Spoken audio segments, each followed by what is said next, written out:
non.org.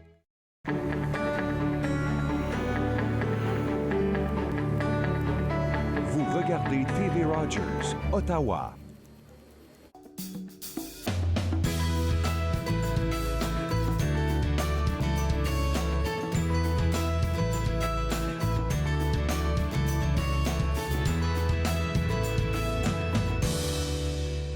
Bonjour et bienvenue à Entre nous, exclusivement sur les ondes de TV Rogers. Je suis Claude-Andréa Bonny. Je me ferai un réel plaisir de passer la prochaine heure avec vous. Aujourd'hui à l'émission, on a Carole Legault et Diana Versailles qui sont avec nous. Avec elles, on va avoir les détails au sujet de la semaine de sensibilisation aux maladies mentales. On a deux représentants aussi du CECCE. Avec eux, on va parler de leur salon porte ouverte, en tout cas de la petite enfance. Et tout de suite, pour commencer, j'ai avec moi Marie-Renée Faye de l'ACFO. Puis, tu as toujours des informations pour nous. Bien sûr. Et puis, on va tout de suite entamer avec la Ligue du ballon chasseur. Rappelez encore au monde, là, c'est quoi ce jeu-là? Dans le fond, le ballon chasseur, c'est un jeu d'équipe, Okay. oui. Mais on a une ligue entièrement francophone. Ouais. Et les matchs se passent tous les mardis de 19h à 21h. Donc, c'est deux matchs d'une heure. Donc, un de 19-20h et un autre de 20-21h. Et tout le monde peut y participer. Ok. Bon, disons à partir de 13 ans, parce que aussi ils vont jouer avec des adultes. Donc, on essaie de faire participer les jeunes à partir de 13 ans. Fait qu'ils font des groupes Oui. Par rapport aux tranches d'âge ou Non, c'est juste comme on ne fait mix? pas de groupe par rapport aux Ok, tranches d'âge. ok. C'est pour ça qu'on a préféré commencer ça à partir de 13 ans. D'accord, ok. C'est ça. Et oui, donc les matchs se passent à l'école élémentaire Trille-des-Bois, au 140 rue Jeunesse à Vanier. D'accord. Et chaque match, c'est 5 $, taxes incluses. Sinon, comme il y a des abonnements pour toute la saison, D'accord. à 25 $. Ok. Et sinon, si on veut s'abonner, avoir le T-shirt aussi, parce qu'il y a un T-shirt comme sur les photos. Ok. Donc, l'abonnement avec T-shirt, c'est 40. Ok, et puis ça dure pour combien de temps? Une saison. Une saison qui part de quand à quand? Là, la saison actuelle va se terminer en décembre, Parfait, le ok. 10, mais Ok. sinon, on cherche encore des joueurs pour la saison d'hiver qui va commencer en mi-janvier environ. Donc c'est pour ça qu'on vient en parler ou on peut toujours s'ajouter encore?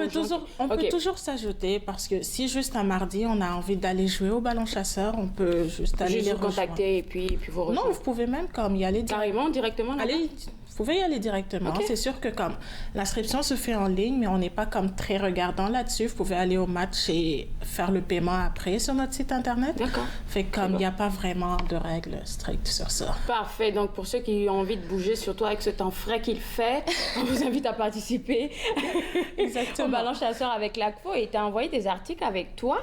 Oui, donc Voilà. c'est... Ça c'est très beau. Hein. Ça m'intéresse. Hein. Disons Puis que c'est chaud. Hein? Oui, c'est chaud. Et c'est comme l'article vedette de notre boutique actuellement. OK. C'est des bas franco-ontariens. On les a depuis cet été. D'accord. On les a reçus un peu en même temps que les drapeaux pour fenêtres. Comme pour des événements, c'est plus fenêtres de voiture. C'est spécialement conçu pour ça, ce genre D'accord. de drapeau. Mais sinon, on en a comme des drapeaux juste pour accrocher quelque Et puis part. des aimants aussi. Des de toutes aimants, sortes. des épinglettes aussi, avec comme des designs différents. Je suis pratiquement sûre que tu t'envoies juste une partie parce que je sais que sur la boutique, il y a Oui, plein d'affaires. Hein. on a plein d'affaires, c'est juste Des qu'on a préféré t-shirts, apporter ouais. les nouveaux. Oui, Ok. c'est ça. Et pour les bas, par exemple, on en aura pour enfants bientôt. D'accord. Donc, si vous voulez en offrir à Noël à vos enfants, on va avoir des bas enfants d'ici Noël pour les petits cadeaux. Donc ça, c'est vraiment seulement pour les grands. Vous, Actuellement, on en a juste pour les gras. pour Noël, là, on s'attend à quoi? Début décembre au moins? Pour pouvoir... Début décembre, Ok. normalement, on aura comme pour des enfants de 4 à 6 ans Ok, et donc, même genre- 10 ans. OK. Et cela, c'est des tailles uniques, donc à partir de 11-12 On ans, peut ça porter, devrait ok. y aller pour tout. Parfait. Et puis, il y a un kiosque que vous préparez, je crois, samedi, où est-ce que Oui, vous allez samedi. présenter... C'est ça. Samedi, on a un kiosque au marché de Beachwood Ok. de 9h à 14h, donc à Vanier, 43 Sainte-Cécile. Et pour ceux qui aimeraient se procurer ce genre d'articles, des items franco-ontariens, ça fait l'occasion. Et on en profite aussi pour parler de nos activités, Ok. mais surtout, comme si vous voulez d'autres items, vous pouvez passer à notre bureau sur Donald, de la rue Donald, et vous en procurer. Mais on peut acheter en ligne aussi, non? Oui, on Ok. peut acheter en Ok, ligne parce et que- se faire livrer ou venir ramasser au bureau aussi. Les Ok. deux options Le sont samedi, possibles. vous êtes là de quelle heure à quelle heure pour que au moins les gens puissent figurer à De quel 9h moment? à 14h. OK, d'accord, parfait. Et puis là, c'est la saison des élections. Oui. OK, donc vous préparez quelque chose? Oui, bon, d'abord pour commencer, on avait envoyé un sondage aux candidats de la ville d'Ottawa OK. en général. Et les résultats ont été publiés le 3 octobre. Ils sont encore disponibles sur notre site. Les questions portaient sur des enjeux franco-ontariens, donc l'Université de l'Ontario français, les services en français, la modernisation de la loi. Et comme... Chacun a donné son point de vue. Oui, chacun a donné son point de vue. Et ce qu'il y a d'intéressant, c'est que toutes les circonscriptions sont représentées. Les différents partis aussi sont représentés. Donc, environ 6 ou 7 partis. Donc, on peut se faire une idée. Exactement. Oui, on peut se faire une idée. C'est ça. Merci beaucoup à toi. Et puis, moi, on va inviter les gens à la maison à vous procurer déjà les items pour de l'ACFO en ligne. Ou, je sais pas, vous visitez leur Facebook.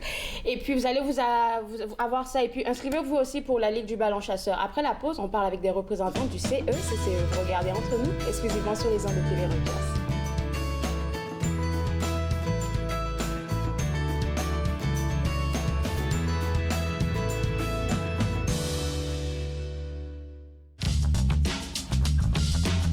Cette émission est présentée par Télé-Élan. Vous êtes enfin aux commandes. Pour en savoir plus, visitez Rogers.com.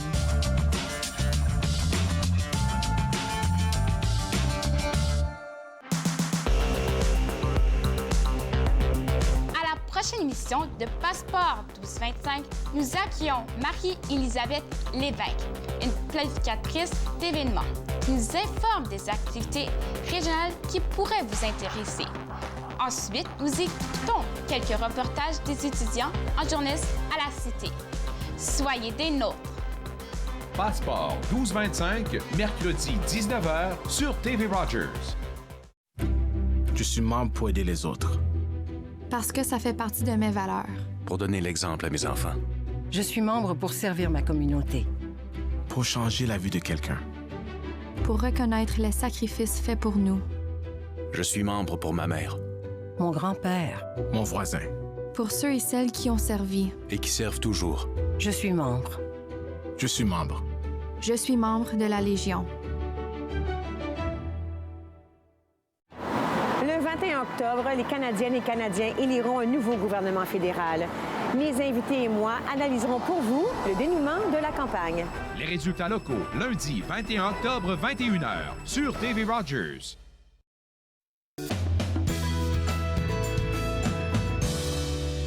De retour à Entre nous, exclusivement sur les ondes de TV Rogers. On parle maintenant du Salon de la petite enfance qui vous est offert gratuitement par le CECCE. Et pour en parler, j'ai avec moi Jean-François Barre, qui est surintendant. Et puis vous, Francine, vous êtes gestionnaire à la petite enfance au CECCE. On veut parler plus précisément dans ce premier bloc-là de ce que c'est que cette journée-là, hein, dans le fond. Absolument. Parce que c'est la 3e année, hein. Super belle journée. C'est notre 3e édition du Salon de la petite enfance. C'est la 2e année consécutive où le salon va avoir lieu dans une école. OK. Parce qu'on veut vraiment faire vivre aux parents l'expérience de la salle de classe de la maternelle. Mais on n'est pas seulement en salle de classe, on est vraiment dans l'école. OK. On rassemble les experts du conseil, peu importe là, les différents volets. Donc, on a nos experts de l'actualisation de la langue française pour les parents qui veulent voir comment on fait l'apprentissage du français pour des français enfants petit, ouais. qui nous arrivent d'une famille bilingue, par exemple. On a nos experts de l'enfance en difficulté qui sont présents si leurs jeunes enfants ont déjà des besoins, que ce soit des enfants autistes, des enfants trisomiques ou des enfants que, au niveau du langage ou quoi que ce soit, ça se débloque peut-être à un rythme plus lent. Plus lent, Bien, ouais. les experts sont sur place. Tous les experts aussi du développement durable. C'est l'artillerie lourde qui est sortie pour Oui, moi. oui, absolument. C'est vraiment le cas de le dire parce qu'on mobilise vraiment toutes les ressources. Ce qu'on dit, nous autres, les ressources essentielles pour le bon fonctionnement de l'ensemble de nos écoles sont présents, mais pas pour appuyer nos écoles dans cette journée-là, sont là pour appuyer les parents qui se préparent justement à envoyer un enfant à la maternelle. Puis quand on parle de préparation pour un enfant qui va entrer en classe maternelle, on fait allusion à quoi dans le fond? Vraiment, on tente d'appuyer les parents là-dedans parce que c'est vraiment le travail du parent de faire ça. Donc, ce qu'on veut faire, c'est un peu changer un peu certaines perceptions. Parce qu'on a souvent l'impression que si l'enfant commence l'école, il faut tout de suite commencer à lui montrer des lettres, des chiffres et des couleurs, ainsi de suite. Mais c'est pas ça. C'est vraiment au niveau Mon erreur, parce que c'est ça, oui. C'est pas ça l'important. L'important, c'est de le préparer au point de vue émotif, affectif et au point de vue de l'autonomie. C'est ça le numéro 1. Alors, une des choses qu'on fait justement à la journée du Salon de la petite enfance, on va avoir un autobus scolaire. Et puis, donc, les parents pourront monter l'autobus avec leur enfant et aller faire un petit tour d'autobus, un peu pour calmer ou en fait, rassurer. Je pense que ça les prépare quelque peu parce que... oui. Puis ça va calmer ou rassurer l'enfant, mais plutôt ça va rassurer le parent. Oui. Et puis je vous ai parlé de nos experts des services externes. Toute l'équipe de la petite enfance du CSSE est présente. Des experts au niveau de la salle de classe. Et puis Francine peut peut-être vous parler un petit peu là, de ce qu'on doit s'attendre de la salle de classe. Parce qu'à Sainte-Geneviève, l'école a été rénovée. Ça fait quand même seulement 3 ans. On a de super belles salles de classe pour accueillir nos élèves de 3 et 4 ans. Puis je pense qu'on voit même la vidéo comme en arrière. Oui, justement, ça, c'est les images de l'école Montfort hier, qui est une autre de nos écoles où on a attiré hier 300, l'année dernière, 300 parents. Et ça menait à 30 inscriptions d'enfants. Ils sont vraiment intéressés dans le fond, là. Oui, absolument. Absolument. Donc, on mobilise les gens. Puis cette année encore, on veut aller chercher plus que 300 parents. On a un tirage en ligne présentement. Les parents peuvent s'inscrire à l'avance pour nous dire qu'ils vont être présents. Et puis, on a 3 ou 5 voitures plasma qu'on va tirer au sort. J'en ai vu 10, non? C'est peut-être même 10. Mais ils peuvent courir une chance de gagner cette petite voiturette-là. Mais aussi en s'inscrivant, puis même on va en avoir pour ceux qui viennent sans s'inscrire, mais on a des belles petites capes de super-héros pour les enfants, avec des masques et tout. Alors, ça fait fureur l'an passé.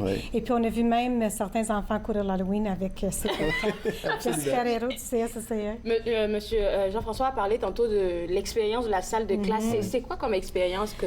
Ce qui est intéressant qu'on voit lorsque les parents entrent à nos salles de classe, sont souvent surpris de voir autant de jeux et de jouets. Parce qu'on s'attend à ce que des pupitres et tout ça, mais on ne sait pas des pupitres. C'est des tables, des chaises, des petits fauteuils, des coussins, mais surtout, on parle du matériel comme des blocs de bois, on parle des petites voitures, plein de matériel pour faire des dessins, pour écrire, donc des crayons, des marqueurs et tout ça, comme on verrait d'habitude. Ils apprennent en jouant. Oui, absolument. L'apprentissage par le jeu.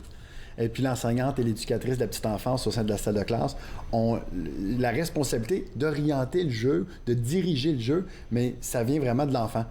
Et puis, c'est l'enfant, justement, qui va choisir son centre, mais ensuite, on va lui amener une intention pédagogique. Donc, je pense, par exemple, au centre de la cuisine. Les enfants vont jouer dans la cuisine, mais on va peut-être intégrer un élément d'écriture. Donc, on va écrire la liste d'épicerie. Bon, mais comment est-ce qu'on va écrire? On a besoin de quoi pour faire une recette? Ah, mais des bananes. OK, mais bananes. Puis là, c'est là qu'on travaille dans le contexte de la salle de classe, l'épellation des mots, les sons que les lettres produisent, et ainsi de suite. Donc, on incorpore l'enseignement, mais dans les centres de jeu. Vous êtes vraiment très préparés. Pourquoi je le dis? Parce que j'ai l'habitude de recevoir une orthophoniste ici. Oui. Puis elle me parlait de comment dialoguer avec un tout petit, un enfant de bas âge. Puis elle a mentionné ce que vous venez de dire tantôt, comme essayer de suivre l'intérêt de l'enfant et lui apprendre avec ça en même temps. Parce qu'il ne faut pas le forcer à faire quelque chose qu'il ne veut pas dans le fond. C'est essentiel, oui. Et puis, durant cette journée-là, quand on parle de la salle de classe, moi, je suis très curieuse par rapport à ça, parce que les tout-petits, on sait qu'ils sont vraiment très, très proches des parents, du mal à se détacher, puisqu'ils vont vivre l'expérience en classe. Est-ce que les parents sont comme de l'autre bord ou ils les accompagnent? Non, les enfants vont accompagner l'enfant, les parents vont accompagner leurs enfants dans la salle de classe. Et puis même, on a des plus grands frères et sœurs qui se connaissent très bien dans le milieu scolaire, qui vont venir jouer aussi avec les enfants, leur montrer comment faire et tout ça. Mais non, définitivement, là, c'est une journée familiale. Pour toute la famille, et puis viennent voir là, tout le matériel que nous avons à la disposition de l'enfant. Puis c'est aussi l'occasion, là, comme on disait tantôt, de poser des questions aux équipes qui seront là, à savoir bien pourquoi vous avez des bacs à sable, puis comment est-ce que vous intervenez si l'enfant fait quelque chose qu'il n'est pas censé faire. Mais là, l'équipe, on est en mesure de leur expliquer aux parents comment on intervient dans ces situations-là. Par exemple, diriger l'enfant de façon positive, lui parler. Parfois, on doit simplement lui donner une habileté qu'il n'a peut-être pas encore. Alors, c'est quoi les questions que les parents posent très souvent? Oh, il y en a de toutes sortes. Hein? Ça peut être des questions par rapport à la collation. Quel genre de collation envoyer à l'école? C'est vrai. Puis comment est-ce qu'on fait pour coordonner les heures d'aller aux toilettes pour tous ces enfants-là? Mais la plupart de nos classes ont des salles des toilettes intégrées dans la salle de classe. Mais c'est des questions auxquelles... Il y en a de toutes sortes. Les toilettes, par exemple, là, c'est vraiment de montrer maintenant aux parents que vraiment, là, on essaie de lui apprendre l'autonomie. Oui, absolument. Exact. Mais on dit aussi aux parents de ne pas s'en faire trop avec ça. On est seulement au mois d'octobre. Là. Il reste encore 10 mois. Là. Oui, alors, mais vous savez que déjà, lorsque l'enfant a 2 ans et demi, on a une prise de conscience comme parents en s'indiquant, wow, d'ici l'année prochaine, là, je vais inscrire mon enfant à l'école. Wow. Ils stressent eux-mêmes, les parents. Ah oui, les parents stressent beaucoup. Les mamans. Les mamans. Parfois, les papas sont aussi mais c'est ça. Donc, ça donne l'occasion à ces parents-là, même si c'est pas l'an prochain là, que l'enfant va commencer l'école, de venir commencer à poser des questions, un peu voir, s'orienter dans le milieu scolaire. Apercer un peu le ballon, là. Exact, oui.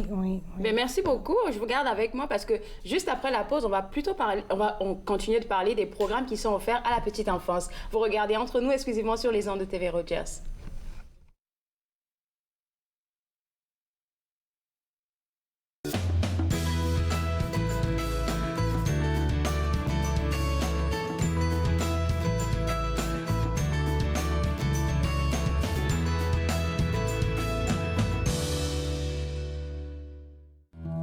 Un pas à la fois.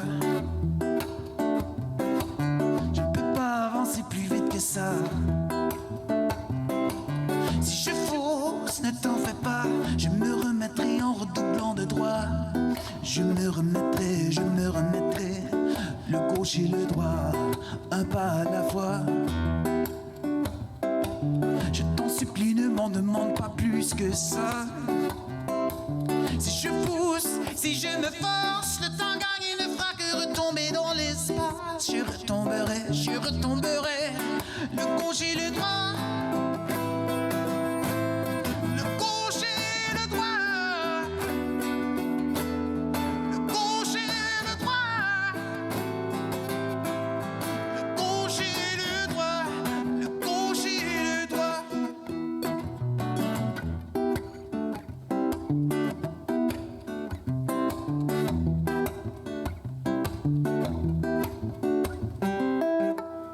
Un pas à la fois. C'est comme ça que je rentrerai chez moi. Si ce n'est qu'aux petites heures du matin, s'il faut que tu me guides par la main, je rentrerai chez moi, le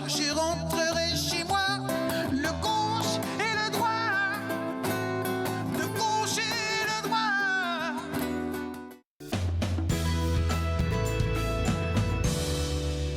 De retour à Entre nous exclusivement sur les ondes de TV Rogers. Je suis toujours avec les deux représentants du CECCE. J'essaie de ne pas me corcher la langue. Et avec vous, on a parlé dans le premier bloc du Salon de la petite enfance, mais on a oublié de mentionner où est-ce que ça va se passer. Hein? Oui, bien, ça va se passer à l'école Sainte-Geneviève. Okay. Je pense qu'on l'a dit rapidement, mais l'école Sainte-Geneviève est pas mal au centre de la ville d'Ottawa, sur la rue Arch. Mais entre les grands artères, on parle de Saint-Laurent et puis Walkley. C'est dans ce coin-là. D'accord. Et puis de 9h le matin à midi. Donc, un événement à ne pas manquer. On peut s'inscrire, comme on l'a dit tantôt, à écolecatholique.ca/petite enfance. Okay. On trouve l'onglet là, du salon. Super fantastique. Et là, maintenant, on va parler des programmes, parce qu'en fait, vous en avez plusieurs. Hein? Je pense, dépendamment des tranches d'âge. Oui. Et puis, dépendamment aussi des besoins dans les secteurs de la ville d'Ottawa. Intéressant, oui. Ça. Donc, on a, pour commencer, notre programme qui a le plus de succès et le plus de durabilité, c'est le programme des petits pas à 3, qui est un programme c'est un programme de pré-maternelle qui accueille les enfants d'âge préscolaire à des demi-journées, soit le matin ou l'après-midi, dans nos écoles. Et puis, on intègre justement ces enfants-là à la vie scolaire, mais par le biais d'une classe dédiée à eux, dédiée aux enfants de 3 ans. On a 10 écoles dans lesquelles on retrouve le programme Petit Pas à 3, partout sur l'ensemble du territoire. Donc, on a 2 ou 3 écoles dans le secteur d'Orléans, on a 2 écoles au centre, 2 écoles au sud et 2 autres dans l'ouest. C'est un excellent programme. Il reste encore quelques places parce que je dois dire, l'année dernière, la Ville d'Ottawa nous a fait un petit cadeau, puis je tiens à le mentionner. Ils ont accepté pour la première fois de subventionner des places préscolaire dans notre programme Petit Pas 3. Donc, ça a ouvert. Nous avions déjà, puis là, corrige-moi, Francine, nous avions déjà autour de 200 places au Petit Pas 3. Et puis, la Ville d'Ottawa nous a subventionné 64 places additionnelles. Donc, on a des grands centres où il reste encore 2 ou 3 places là, à combler d'ici la fin de l'année scolaire. Mais on a d'ailleurs dans le sud l'école Sainte-Bernadette, qui se trouve à Bank et Hunt Club. On a l'école Reine-des-Bois, mais qui est complète. Je pense que les 32 places sont complètes. L'école Roger Saint-Denis dans l'ouest, en quelques places encore. Encore un petit peu plus à l'ouest, il reste 1 ou 2 places, je crois, à Stittsville, à Saint-Jean-Paul II. Et puis, donc, un grand merci à la Ville d'Ottawa d'appuyer et de reconnaître que le Petit Pas 3, c'est vraiment un programme qui prépare davantage les enfants à ce qu'ils vont vivre une fois qu'ils transitionnent vers la maternelle. Et puis, est-ce que c'est les parents qui choisissent si c'est en matin ou en après-midi ou... Oui, les parents donnent leur préférence et puis autant que possible, on est capable de s'ajuster. Lorsqu'il n'y a plus de place, mais c'est surtout les places du matin qui se remplissent très rapidement parce que les enfants sont jeunes. Mais il y en a déjà des enfants dès l'âge de 3 ans ou même un petit peu 2 ans et demi avant qui ne dorment plus l'après-midi. Donc, pour ces parents-là, c'est vraiment un petit cadeau. Mais moi, je tiens à préciser une petite chose, c'est que le programme Petit Pas 3, comme Jean-François l'a dit, c'est des demi-journées. Donc, ça répond vraiment très bien à des situations où ce que maman est en congé maternité, par exemple, avec un bébé à la maison, où les parents ont choisi de rester à la maison avec leurs enfants aussi. On a aussi plusieurs situations où ce que c'est grand-maman ou grand-papa qui a la garde les enfants durant la journée. Donc, ça permet aux enfants de vivre une expérience de groupe qui, autrement, il n'y aurait pas eu cette expérience-là. Donc, tantôt, on parlait un petit peu de préparation à l'école. Puis Petit Pas 3, c'est vraiment une très belle préparation à l'école pour un enfant qui n'est pas dans une situation pour qui un service de garde est requis, là, par exemple. Oui, d'ailleurs, moi, j'en ai grandement bénéficié comme papa. Imaginez-vous, lorsque les PP3, les Petits Pas 3 ont connu leur année inaugurale, mon épouse venait d'accoucher de nos jumelles identiques. Donc, ma demoiselle, ma petite Amiliane, avait 2 ans et demi, 3 ans. Et puis, on l'a inscrit à l'époque, c'était encore là, le programme à l'école Saint-Joseph d'Orléans. Et moi, en me rendant au travail le matin, je la déposais au programme. Et puis, à la fin de la demi-journée, souvent, c'était soit mon épouse qui allait la chercher ou mon père qui allait la chercher au programme PP3. Puis ça donnait la chance, d'ailleurs, à mon épouse de passer les matins seulement avec les jumelles. Et ça donnait la chance à Emiliane de vivre une expérience sociale d'avoir des amis avec des enfants parents. de son âge. Oui, absolument. Donc, c'est vraiment un excellent programme. On y croit beaucoup, beaucoup. Et ce qui a inspiré, jusqu'en quelque sorte, le nouveau programme qu'on a lancé il y a 2 ans passés, le programme Mon Atelier. Et puis, Mon Atelier, je pense que c'est la 3e fois que je viens à l'émission pour en parler. Est-ce que c'est pas celui qui parle de 3 ans et plus, là, non? Oui, avec l'inspiration, puis là, je me trompe toujours à l'émission, l'inspiration Reggio Emilia. C'est la première fois que je le dis bien là, aux apparitions ici à l'émission. C'est un programme qui dérive un petit peu de notre Petit Pas 3, qui est inspiré à la base, mais on est allé s'inspirer d'une philosophie italienne. Puis je vais laisser Francine en parler, parce que c'est elle qui s'y connaît beaucoup mieux que moi là, au niveau du fin détail de l'offre de programme. On vous a passé le flambeau. C'est quoi ça? Passé le flambeau. Alors, c'est une prématernelle. Donc, c'est un programme qu'on offre le matin ou l'après-midi, mais en collaboration avec des partenaires cette fois-ci. D'accord. Donc, à l'école Lamoureux, c'est avec la Coccinelle que nous travaillons. C'est la Coccinelle qui gère le programme, mais en collaboration avec le conseil. Puis dans l'Est, c'est le MIFO, que plein de gens connaissent dans l'Est, à l'école L'Étoile de l'Est. Un tout nouveau programme qu'on a ouvert au mois de septembre. On vient de l'ouvrir, et puis ça va super bien. Donc, au point de vue de la philosophie, ça met vraiment l'enfant au centre de son apprentissage. Donc, c'est un contexte par lequel la communication est très, très importante et qu'on amène l'enfant à communiquer dans différentes façons. Donc, il y a beaucoup d'emphase sur les arts, par exemple. Beaucoup d'emphase sur la communication orale. Toutes sortes d'arts, hein? Oui, toutes sortes d'arts, exactement. Autant l'expression, l'art plastique, l'expression orale que l'expression un petit peu dramatique. On met beaucoup d'emphase là-dessus aussi. Mais on permet à l'enfant d'apprendre par l'entremise de ses propres intérêts.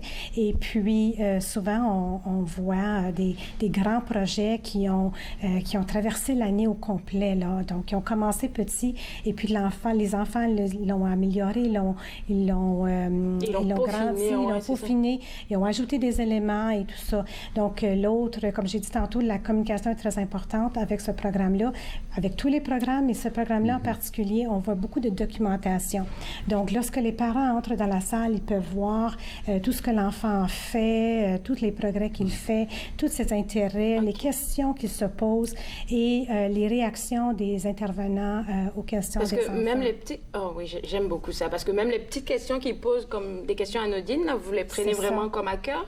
Oui. Puis l'enfant va explorer justement son questionnement, appuyé de l'éducatrice de la petite enfance là, qui est en salle de classe avec lui. Mon Dieu. C'est quel genre de programme que vous faites quand c'est lancé comme ça? Un programme à l'année, vous avez mentionné un programme qui s'étend souvent et qui est peaufiné au fil du temps. Quel genre de programme que vous lancez, par exemple? Bien, chaque programme est un peu différent parce que ça va selon les intérêts des enfants. Donc, on met vraiment sur l'enfant, comme j'ai dit tantôt, et puis selon ses intérêts. Donc, lorsqu'il pose une question, c'est souvent le début d'une enquête et le début d'un projet qui mène plus loin. Alors, ils sont tout petits. Il y a des enfants de 2 ans et demi dans ce programme-là, mais c'est incroyable lorsqu'on constate jusqu'à quel point ils sont compétents. Compétents dans leur... c'est vrai, il faut juste explorer et puis les pousser. Oui, exactement. Il y a tellement de choses qu'ils peuvent faire. Ils ont tellement des questions brillantes et puis peuvent émettre des hypothèses là, que souvent, on est très surpris. Oui, c'est ça, j'imagine. Il va nous rester juste 1 minute. Est-ce qu'on peut parler du dernier programme? Bien, c'est les groupes de jeux. Hein? Dans toutes nos écoles où il y a des petits pas à 3, ou presque toutes nos écoles, nous offrons aussi des groupes de jeux affiliés avec la province de l'Ontario aussi, les centres On y va. On ouvre les portes de nos écoles pour accueillir maman, papa, grand-papa, grand-maman avec les enfants, les gardiennes en milieu familial aussi. Tous sont invités à venir prendre part des activités. Là, On y va, puis les centres, les groupes de jeux dans nos écoles. Merci beaucoup. Et puis, bonne chance pour le... Je sais qu'il y a juste 4 jours pour préparer ça. Je vais vous laisser filer. Et vous, à la maison, je vous invite aux journées portes ouvertes du Salon de la petite enfance qu'organise le CECCE, donc www.écolecatholique.ca/Salon de la petite enfance. Vous allez réserver votre place et participer à ça et voir aussi tous les programmes qu'ils ont à vous offrir. Après la pause, on parle de santé mentale. Vous regardez Entre nous, exclusivement sur les ondes de TV Rogers.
De retour Entre nous, exclusivement sur les ondes de TV Rogers. On parle maintenant santé mentale.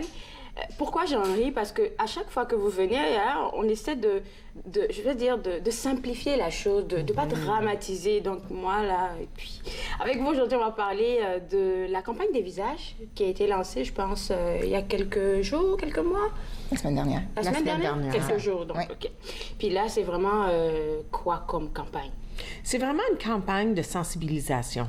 Parce que encore avec la santé mentale, avec la maladie mentale, Il y a certainement une stigmatisation. Et puis, c'est important de souligner qu'il n'y a rien à avoir honte de. D'avoir une maladie mentale? Exactement. Puis que la maladie mentale aussi, ce n'est pas une malédiction. Tu sais, c'est pas un mauvais sort, c'est vraiment une maladie, tout comme on peut avoir une maladie physique. Puis l'autre chose qui est aussi importante, c'est qu'il n'y a personne qui choisit d'avoir une maladie mentale.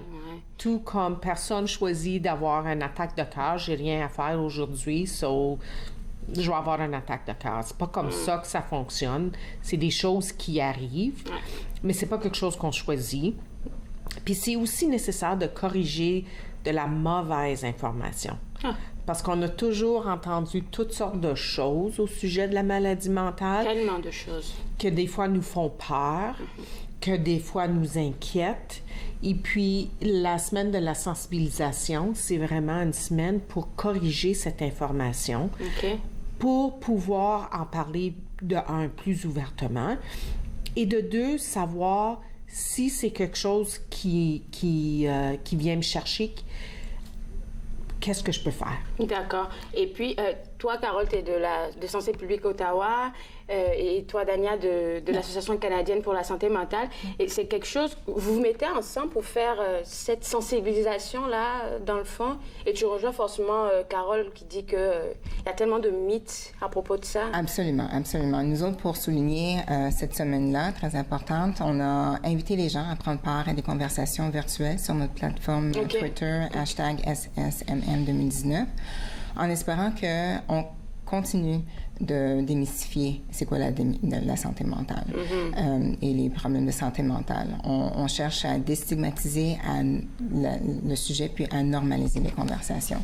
Puis c'est ça, on a préparé pour toi aujourd'hui pour l'émission quelques mythes qu'on aimerait démystifier. Moi, je veux juste commencer par... Moi, je l'entends très souvent, et surtout dans la culture dans laquelle je suis, c'est vraiment une faiblesse de dire qu'on a une maladie mentale ou même qu'on passe par une mauvaise passe. Alors que c'est pas ça, dans le fond. Non, c'est pas un manque chez nous, dans le sens que, je sais pas, moi, je me ronge les ongles. Alors, si je me prends en main, je peux arrêter de ronger mes ongles. C'est pas comme ça que ça fonctionne. Puis c'est pas une faiblesse. C'est vraiment au niveau du cerveau, il y a quelque chose qui fonctionne pas bien. Puis l'autre chose aussi qu'on veut laisser savoir, c'est que la maladie mentale, c'est vraiment un ensemble de maladies.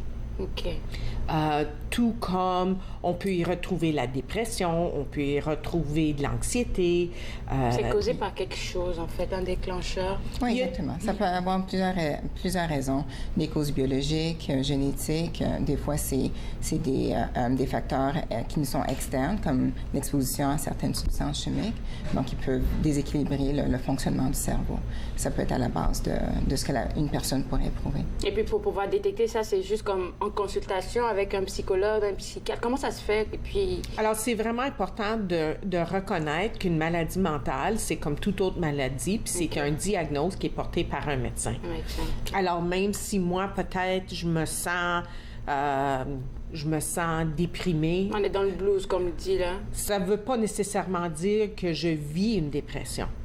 Parce qu'il y a des critères qui sont très particuliers, très précis. D'accord. Alors, c'est de là que je dois consulter.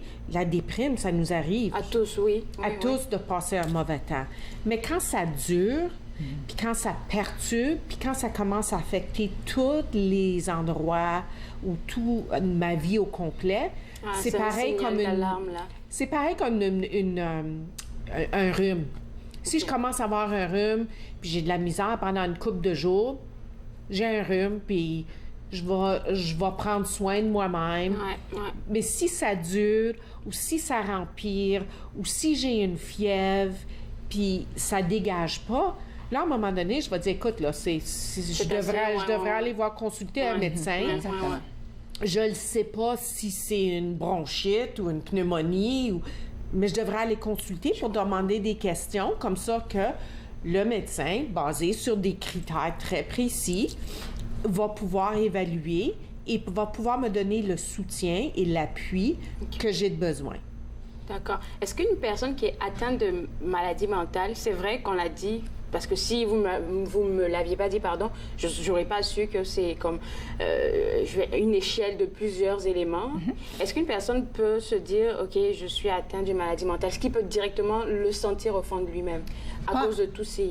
Bien, pas à moins que la personne ait eu une expérience antécédente à travers un ami ou un membre de la famille qui a vécu ce qu'il a vécu. C'est sûr qu'on ne peut pas s'auto-diagnostiquer. Un médecin, une infirmière praticienne, un membre du personnel de l'équipe de santé mentale qui a les compétences nécessaires pour vérifier les critères du trouble peut, via une consultation, déterminer si oui ou non il y a une présence d'un trouble de santé mentale. Mais comme Carole le disait tantôt, il y a certains degrés de gravité, comme pour les santé physiques, les troubles de santé physique. Alors, si c'est juste un petit signe et ça passe, bon, il n'y a pas lieu à s'inquiéter, mais si ça persiste et là, ça commence à affecter plusieurs aspects de la vie d'une personne, là, il y a quelque chose qui ne fonctionne pas. Ouais. OK, je vais vous garder avec moi parce que là, on va démêler plusieurs mythes, surtout celui qui dit que maladie mentale, c'est direct associé à la violence. Ça, là, j'aimerais qu'on en parle et je vous garde aussi avec moi parce que juste après la pause, on va discuter de ce mythe-là. Vous regardez Entre nous exclusivement sur les ondes de TV Rogers.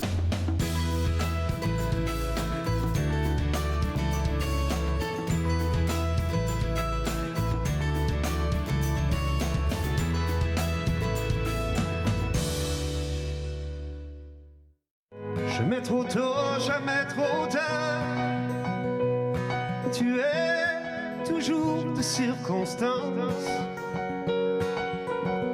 comme un train qui quitte la gare pour les prairies de ton enfance. Quand le soleil dit bonjour, que la nuit rencontre le jour. Une voix me rappelle toujours que peu importe les détours, avec tes yeux de lucide star, tu iras loin, tu iras fort, avec ta voix puis ta guitare. Tu n'as jamais cherché la gloire.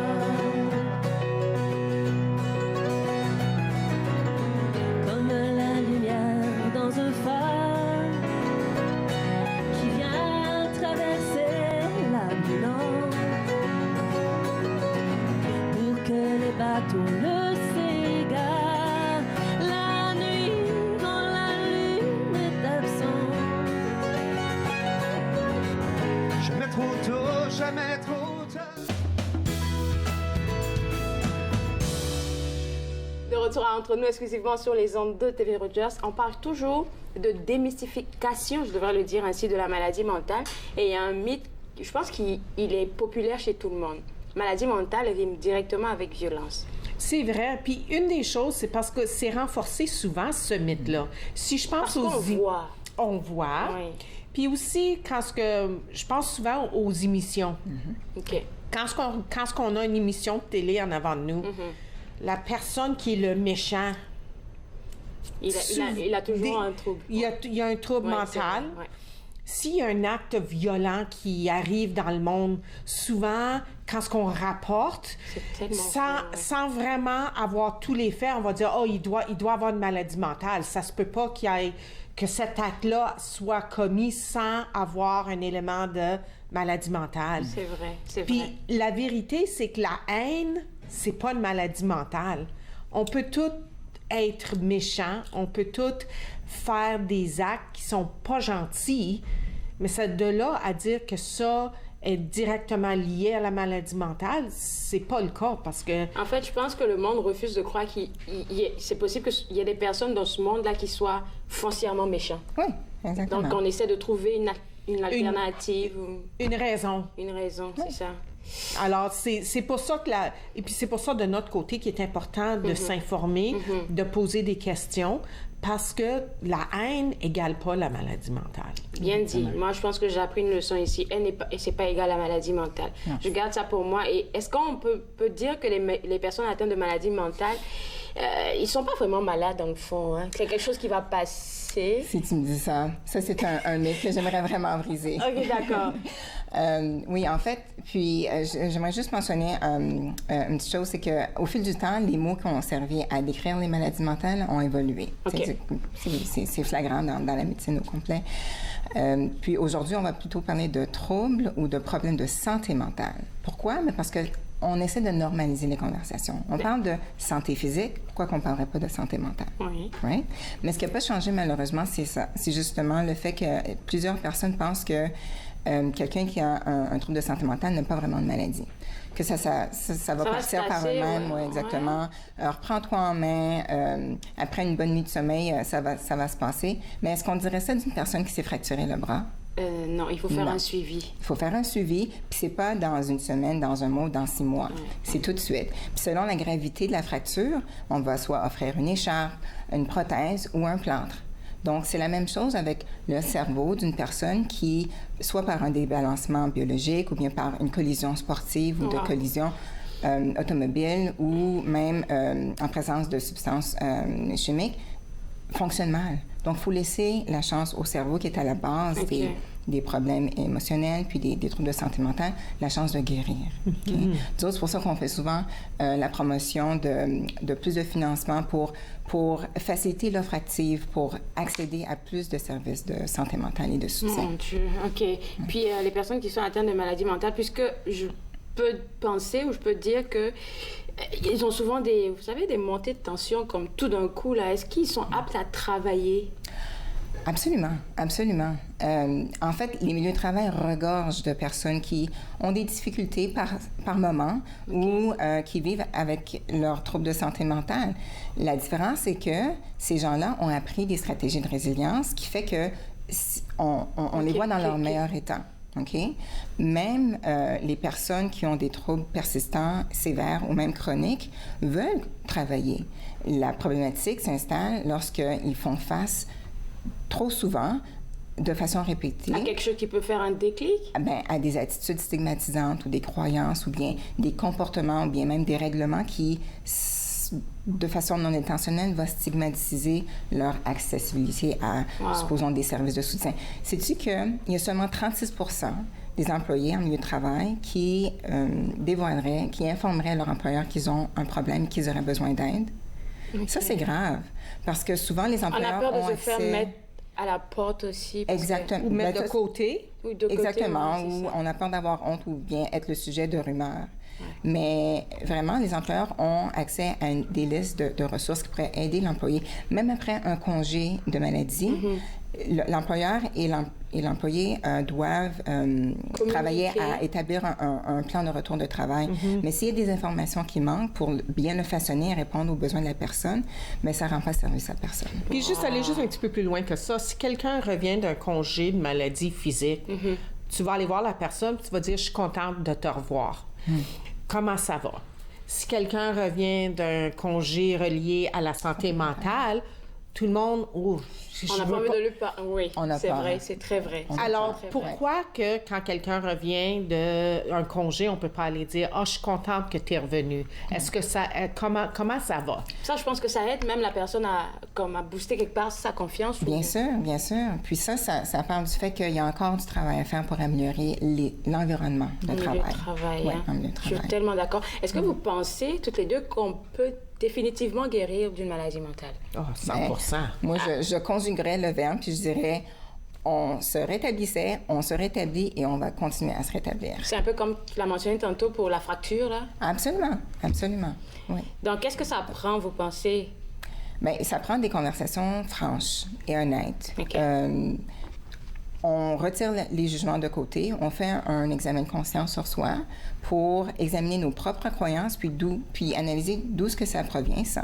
C'est pas nécessaire de vraiment comprendre le processus par lequel la personne a passé pour vivre sa dépression ou son trouble psychotique ou quoi que ce soit, mais au moins d'accepter le fait que, bien, peut-être que oui, si je serais dans cette situation-là, j'aurais un petit peu de difficulté, puis j'aurais besoin de peut-être une certaine accommodation un petit peu, beaucoup, pas du tout, mais tout le monde a besoin de D'une simple soutien. écoute aussi, je pense que ça devrait suffire. Hein, Absolument.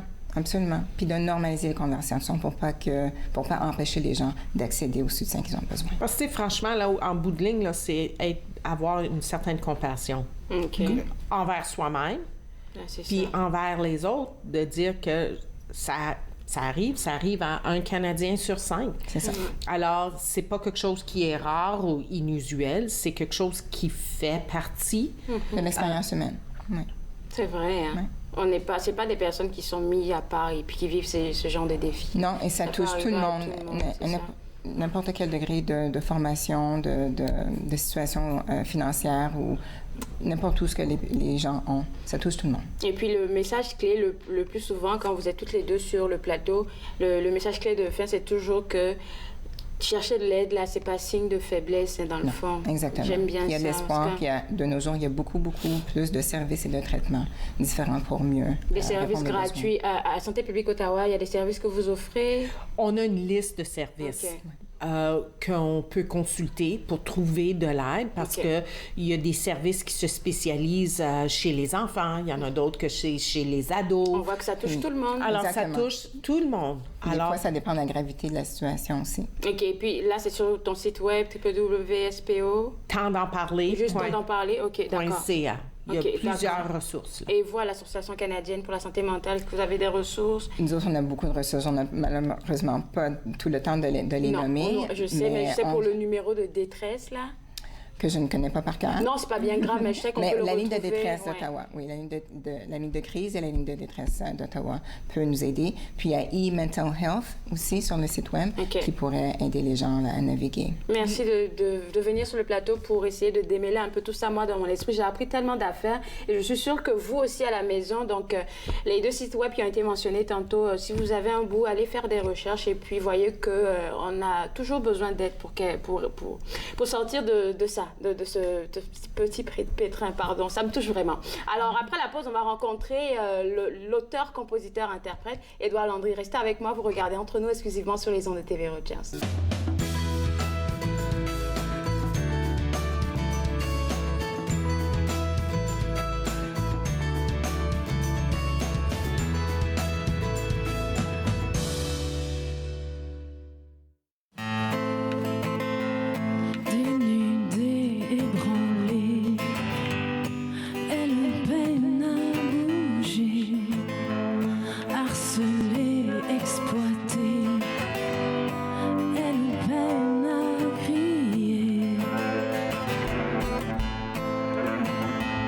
Déplacés, réfugiés, elle peine à continuer, délaissés, oubliés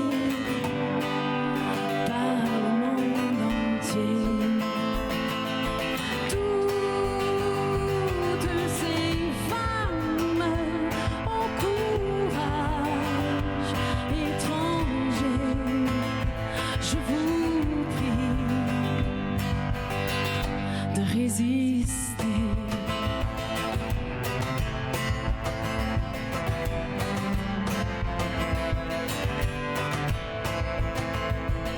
Atterré, abaissé par un sort méconnaissable, égaré, effacé par la souffrance si palpable, compétent, travaillant devant l'impossible.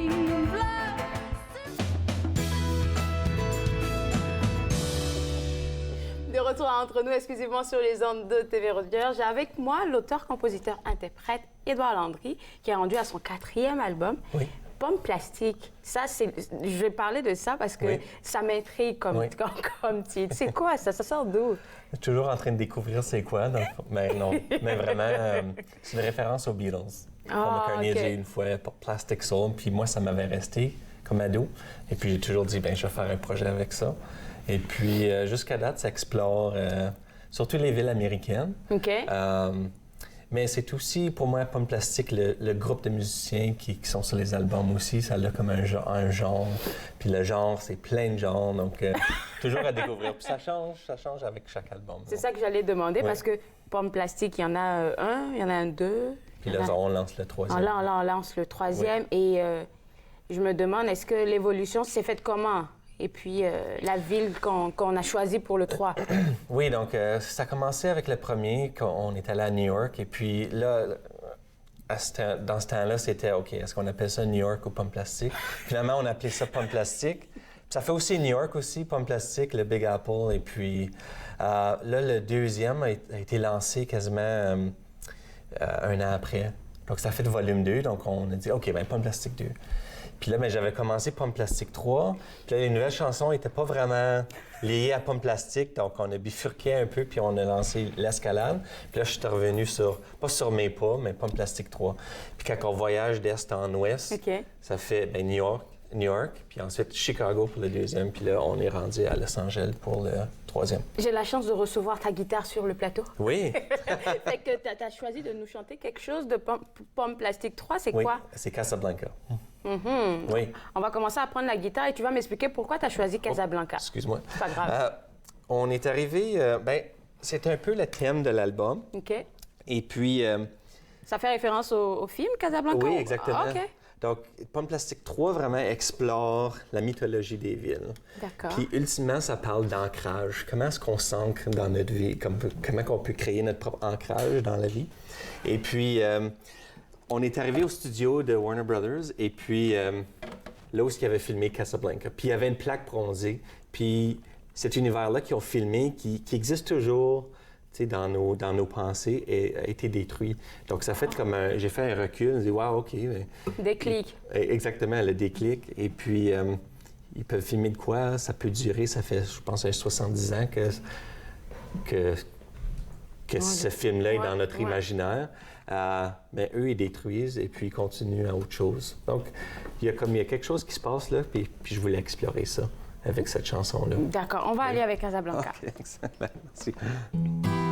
Arrivé plein de questions, mais pourquoi de ce monde? Toute une réflexion, seul devant cette tombe, seul devant cette tombe, seul devant cette tombe.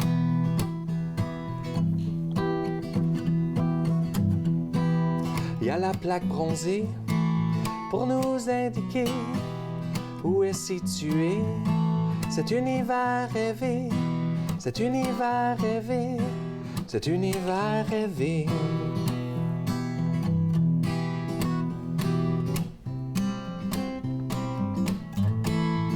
Casablanca n'est plus, Casablanca n'est plus.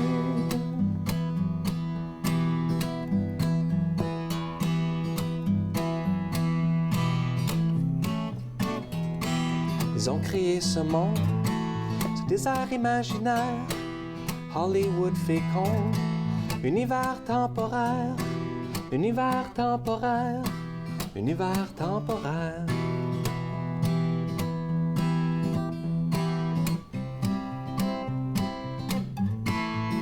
Casablanca n'est plus, Casablanca n'est plus.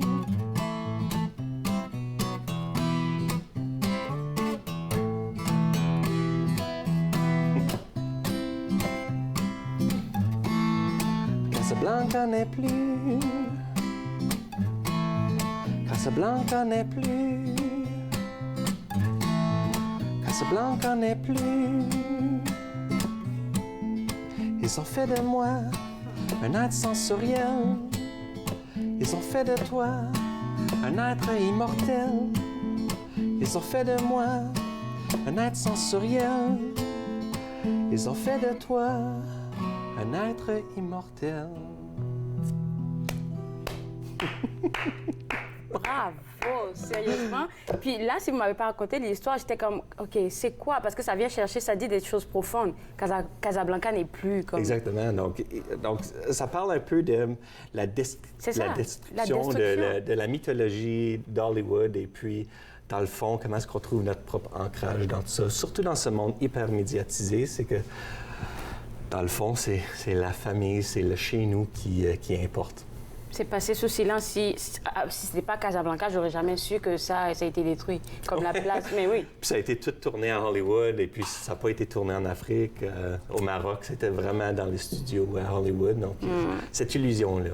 Et puis la désillusion aussi. Et pour moi, question que je vais poser, c'est quand vous vous mettez à écrire quelque chose ou même à chanter, c'est quoi qui est le plus important pour vous? Est-ce que c'est les paroles? Est-ce que c'est les sonorités qu'on a entendues assez spéciales? Sur quoi vous mettez l'accent? C'est, je dirais, à peu près à 99% sur la guitare en premier ou au piano. Et puis, je fais des la-la-la. Des la-la-la. Des la-la-la. C'est quoi les la-la-la? La-la-la-la-la. Ah, OK. La-la-la-la-la. Puis après ça, je découvre des mots là-dedans. Et puis, des fois, l'album va avoir un thème. Donc, je transforme mes la-la-la en paroles. Et puis, ces paroles-là, elles vont être conformes à l'ensemble de l'album ou non. Et puis sinon, mais ça fait partie de notre album. Et puis, donc c'est ça. Donc il y a toujours de l'inspiration avec toi. Hein? Tout le temps. Tout le temps. Donc là, sur le plateau, déjà, tu peux peut-être penser à quelque chose. Peut-être, oui. Là, je suis dans un accordage différent, mais...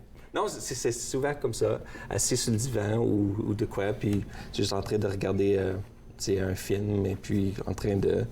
Et puis les paroles viennent après, quelque part. Exactement. Ou parfois, dans mes la-la-la, il va y avoir une parole, et puis là, je vais tout bâtir la chanson au travers de cette parole-là. Donc, c'est vraiment, on capte, c'est comme être une antenne, et puis on capte les mots, et puis les images qui passent, et puis avec nos téléphones de nos jours, on peut tout enregistrer, puis on peut rien perdre. Merci, je te garde avec moi, parce que juste après la pause, vous aussi, on parle de sa tournée. Vous regardez Entre nous, exclusivement sur les ondes de TV Rogers.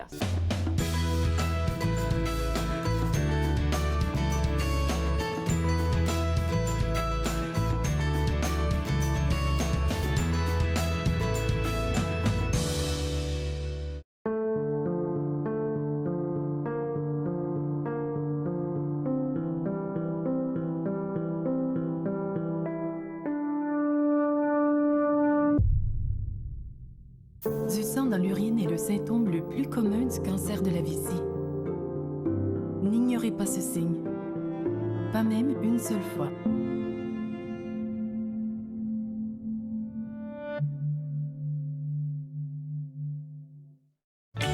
Dans l'apéro avec Julie, je reçois un espion retraité, l'agent 431 GG Brun, pour nous aider à décoder les comportements humains. L'apéro avec Julie, mercredi 15h sur TV Rogers. Voici une plaque porte-clés des amputés de cœur. Quand vous utilisez une plaque porte-clés, vous protégez vos clés. Si vous les perdez, la personne qui les trouvera pourra appeler au numéro au dos de la plaque. Ou les déposer dans une boîte aux lettres. Puis, les amputés de guerre vous retourneront vos clés. Gratuitement!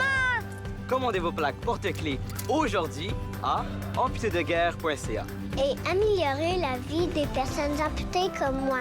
Merci. Cette semaine, à Nathan en parle, François nous fait une belle recette d'automne et Anne nous propose un produit pour la peau local végétarien. Nathan parle, mercredi 20h sur TV Rogers. De retour à Entre nous, exclusivement sur les ondes de TV Rogers. On a entendu tout à l'heure un extrait acoustique de Casablanca, mais tout n'est pas acoustique sur l'album. Hein? Non, il y a plein d'instruments et des orgues, violons, guitare violon même, hein? Oui. Okay. Pedal steel aussi. Donc, c'est tout un mélange et puis on suit nos inspirations. Et puis, tu sors je pourrais le dire comme ça, tu pars en tournée. Donc, le grand jeu commence à partir de demain. Oui. Demain 16, ça sera où? Ça sera au Live en Elgin, ici même à Ottawa. Et puis, après ça, Toronto, Sudbury, puis il y a d'autres spectacles qui s'ajoutent. On vient d'annoncer à North Bay. Donc, demain soir, 19h, Live en Elgin. D'accord. Donc, tout le monde est invité à venir te voir. Oui. Est-ce que, qu'est-ce que je voulais dire après ça? Est-ce que tu peux voir les choses pour les fêtes de fin d'année, parmi tes spectacles ici dans le coin? Ah, ça, c'est à annoncer encore. OK, d'accord. Oui. Donc, l'album... Bientôt. OK, d'accord. On regarde ça pour... Alors, l'album, il peut être trouvé sur iTunes? Partout, sur toutes les plateformes numériques. Et puis, oui, ça a été lancé vendredi dernier, donc c'est disponible partout. Mais je te souhaite bon succès. Et merci. Puis, on espère te revoir ici. Je vais te garder avec moi. Après l'émission, on va jouer quelque chose ensemble. Excellent. Moi, je me suis fait le plaisir de passer cette heure avec vous. J'ai passé un agréable moment, j'espère que vous aussi. Demain, on va découvrir le syndrome de l'imposteur et vous allez savoir comment en guérir. On se voit demain à l'émission. Au revoir. Faites-nous part de vos commentaires en composant le 613-521-2323 par courriel sur Facebook et Twitter.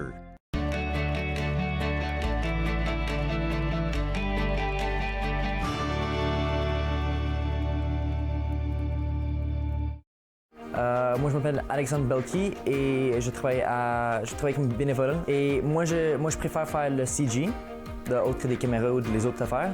Une raison que j'ai choisi d'être un bénévole à Rogers, c'était plus pour mon futur. Donc, comme j'ai dit, j'aimerais aller travailler avec téléproduction, même des films. Puis, je pense que TV Rogers, c'est la plus bonne idée. Est-ce que c'est une bonne idée pour l'expérience? Nous sommes la génération qui avait tout, qui a révolutionné la musique, qui savait comment gagner. Et nous savions célébrer. Nous nous sommes unis pour lutter contre la faim chez les enfants. Nous nous sommes unis pour les protéger. Et dans ce monde dangereux, nous devons continuer de les sauver. Même lorsque nous ne serons plus là, en incluant l'UNICEF dans notre testament, nous deviendrons la génération qui a laissé en héritage un monde meilleur. Visitez le unicefleg.ca.